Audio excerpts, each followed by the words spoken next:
There isn't a strong turnout for Black audiences with Captain America: Brave New World. This is mind-blowing to me. With Black Panther, Black audiences were the top demographic. Here, third. Now, this is a stronger percentage than usual, but once again, the demographic that Disney supposedly made the movie for in part, I mean, obviously these are supposed to be broad appeal films, but that demographic did not show up. What the heck? So Captain America: Brave New World is going to lose millions of dollars, but something that no one's talking about. Why aren't Black audiences showing up to watch the movie? Let's talk about it.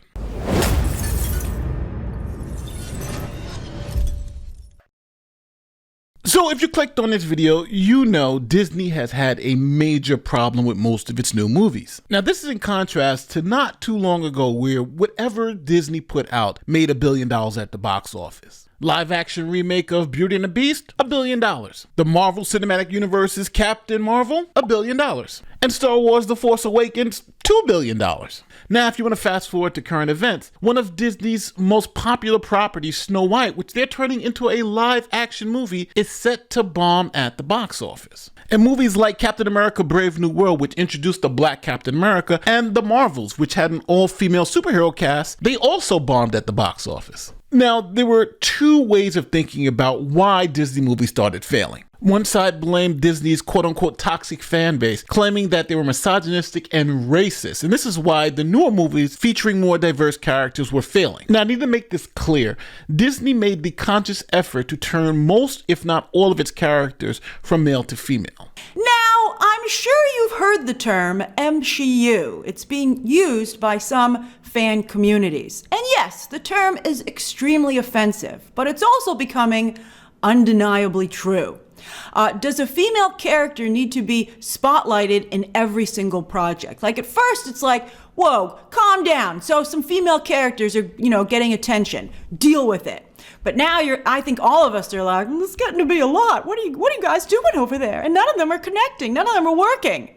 So wouldn't it be better, I think, to have a mix of leads, right? To cast a wider net of appeal and have a diversity of stories in every way possible. I think, they're wearing their social priorities on their sleeve rather, than just trying to be like, wouldn't it be, we should just tell a great story about this kind of a character. And Kevin Feige is the one who put out the edict. He said, we're going to make half of our characters women. That's where the MCU comes from. I didn't create it. Nobody created it. Kevin Feige created it. He's the one who said, I'm going to put down this edict and I'm going to start checking boxes. And that's exactly when they started failing, right after Captain Marvel. It's been all downhill from there. Very few of their movies have made money because the budgets have blown up beyond. Esther, I want to play a clip from South Park. Take a look at this. Is there a problem, people? We were just discussing ideas of what to do with the new Prince Eric movie. Put a chick in it, make her gay! Maybe we should go a different route than we did with Indiana Jones. Fuck Indiana Jones, put a chick in it and make her name it gay! Sure, yeah. Well, let's try that. Again. Kathleen Kennedy is down on set right now ruining the new Bambi movie. Put a diverse woman in it, make it gay! Bambi's a baby deer. Baby dear, put a chick in it, make her gay!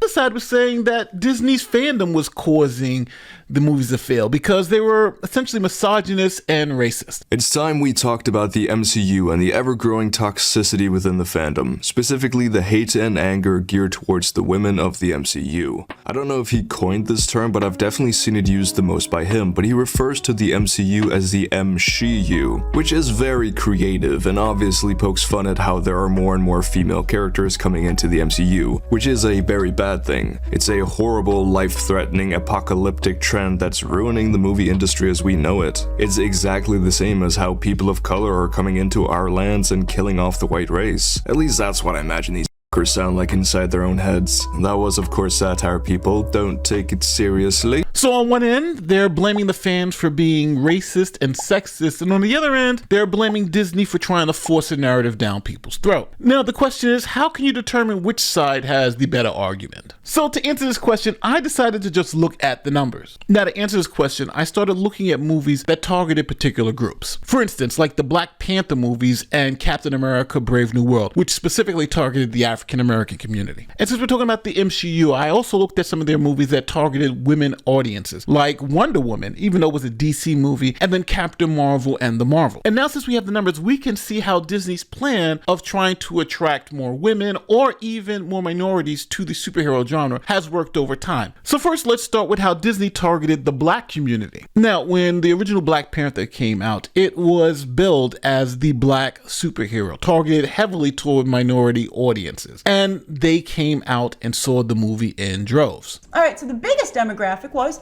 African Americans at 37%, more than double the percentage that usually turns up for these sort of blockbusters. Then next was Caucasians at 35%, followed by Hispanics at 18%, and Asians at 5%. Gender and age-wise, things were pretty evenly spread out, and everyone gave the movie an A+ cinema score. Again, a feat only matched within the MCU by that first Avengers movie. Remember when Joss Whedon was a big deal? All right, so anyway, now it's Taika Waititi and Ryan Coogler. And it's kind of Joss Whedon's fault. But anyway, here's something interesting.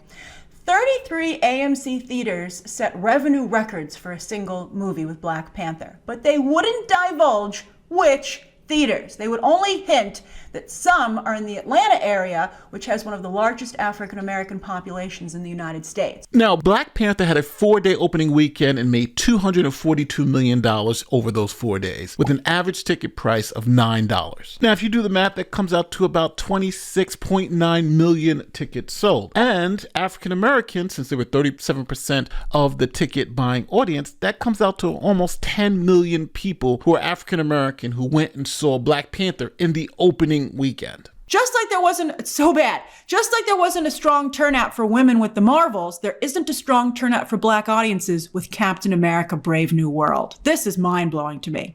With Black Panther, black audiences were the top demographic. Here, third. Now, this is a stronger percentage than usual, but once again, the demographic that Disney supposedly made the movie for in part, obviously these are supposed to be broad appeal films, but that demographic did not show up. What the heck? Now, are black fans just rejecting a black Captain America? Are they racist against other black people? It's funny because Anthony Mackie, who plays Captain America in Captain America: Brave New World, actually called out Black Panther for being racist. It really bothered me that I've done 7 Marvel movies now.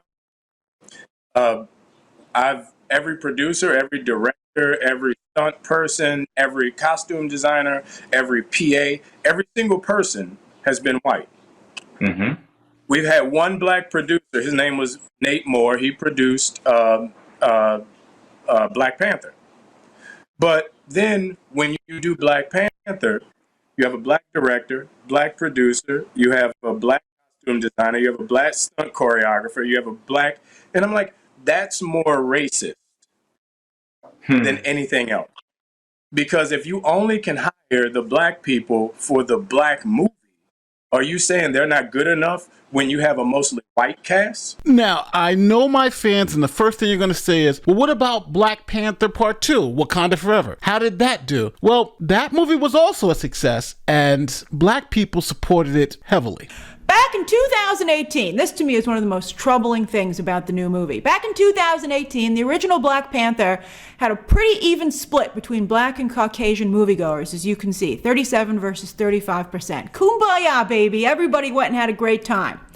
But Wakanda Forever? Whew, look at these numbers.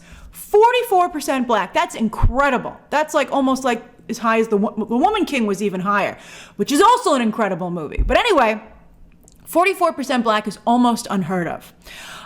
You might be like, well, that's fantastic. But, it's not because of the demographic makeup of, the North American box office. That means other people didn't show up to give that larger percentage of points. So let's think about what we just heard. Black Panther 1 had 37% of the audience was black. Black Panther 2 was 44%. But when it comes to Captain America: Brave New World, only 23% of the audience was black. So when it comes to Captain America: Brave New World, it lost 21% of its black audience. There were more white people to go watch the movie than black people, even though the movie was made to focus on the black character. So based off the demographics, it seems like it's not evil white racism that's keeping people from watching this movie. It seems like the movies are just not appealing to black people. Now, this is all speculation time, but I think the reason why black people are rejecting this black Captain America is because it's not Captain America. As an example, but let's say they wanted to create a black Superman, but the new black Superman had none of Superman's powers. He couldn't fly, he didn't have heat vision, not invulnerable. He was just some regular guy who is now dressing up as Superman and saving people. Well, that character to me wouldn't be Superman. And the same thing with Captain America. Captain America has the serum, he has super speed, he has a power set that is associated with him being Captain America. And Falcon has none of those powers, so why are we calling him Captain America? Now, this isn't only a problem in the African American movie space. This is also a problem in the gender superhero space. Here is Grace breaking it down. But that demographic did not show up. What the heck? And like most comic book movies, including the Marvels, Captain America Brave New World skewed male. Surely it didn't help that there were no major female characters here, but back in the day, it can be done. So Black Widow was 42% female, Captain Marvel 45% female, and get this, the original Wonder Woman, 55% female. They managed to tip to flip it and have the majority of the audience be women. That's incredible. A real shame that DC let that fall apart. All right, so what's the bottom line here? Saying that these movies are failing because of sexism and racism, I think, misses the point completely, and I think that's where Disney is going to continue to fail. These movies are failing because the people who you're trying to pander to are seeing the pandering for what it is and are not supporting the movies. And the numbers are right there. 44% of the audience for Black Panther 2, Wakanda Forever, were black. Only 23% of the audience for Captain America Brave New World were black. So it's obvious who didn't show up to support the movie. And the same thing with the Marvels, where only 35% of the audience were women, but all these other movies, it was more than 40%. So women didn't turn out to watch this movie. Now, I don't know why the movies that are directed at certain groups are failing to attract those certain groups. It could be a multitude of different reasons, but I'd like to hear what you think in the comment section because I have my own ideas, but to be honest with you, it's too speculative to even really get into. But I do think it's fascinating that everybody's kind of blaming the evil racism and sexism online. But then you have to also say black people are essentially racist against other black people because they're not going to watch the black movie. And women are sexist against other women because they're not showing up to watch the female-led superhero movies. So let me know how you feel in the comment section. My name is The Lawyer, and I'll see you in the next one. Peace.